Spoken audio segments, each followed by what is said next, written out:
देश की रक्षा करते करते मेजर सुनील कदम को 26 साल हो गए थे।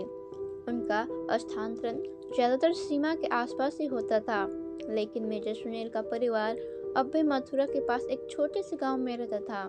उनका 10 साल का एक बेटा और 16 साल की एक लड़की थी। मेजर साहब गांव के जाने माने लोगों में से थे। गांव का हर बच्चा उन्हें देखकर उनकी तरह ही बनने की प्रेरणा लेता था। इस बार छुट्टियों में वह अपने बेटे को प्रशिक्षित कर रहे थे, जिससे कि वह भी आगे चलकर फौज में जा सके।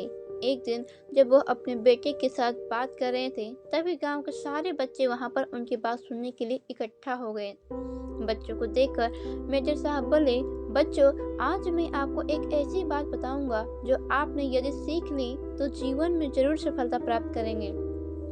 यह सुनकर उत्सुकतावश गांव के तमाम बुजुर्ग भी वहां आ गए। मेजर साहब बोले, हमें फौज में जो सबसे पहली बात सिखाई जाती है वह यह कि सुबह उठते ही पहले अपना बिस्तर साफ करके सही तरह से लगा दो।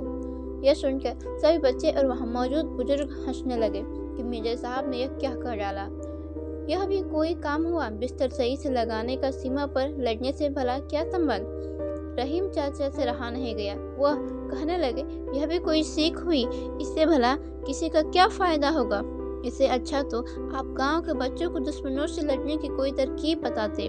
मेजर साहब बोले, कहने को तो शायद यह ऐसी बात है जो कुछ खास न लगे, लेकिन असल में देखा जाए तो ये बहुत अहम बात है, क्योंकि यह काम कर लेने से उठने के साथ ही आप अपने दिल का पहला काम सफलतापूर्वक पूरा कर लेते हैं। यानी दिन के बाकी कार्यों को करने के लिए एक अच्छी शुरुआत हो चुकी होती है। दिन के अंत होने तक यह एक सफल कार्य कई सफल कार्यों में बदल जाता है। साथ ही यह छोटा सा कार्य इस बात का भी बोध करा देता है कि हमें जिंदगी की बारीकियों पर ध्यान देना चाहिए, क्योंकि ये छोटी छोटी बातें ही हमारी जिंदगी को बड़ा बनाती है। लेकिन अगर किसी कारण से दिन खराब हो जाए, हमें सफलता न प्राप्त हो, तो भी आप वापस आकर अपने बिस्तर पर जिसे अपने खुद बनाया है, इस विश्वास के साथ आराम की नींद ले सकते हैं कि कल का दिन और भी अच्छा होगा। अब वहाँ मौजूद सभी लोग सन्न रह गए। वह सबक गांव के लिए सभी लोगों के लिए बहुत ही यादगार रहा।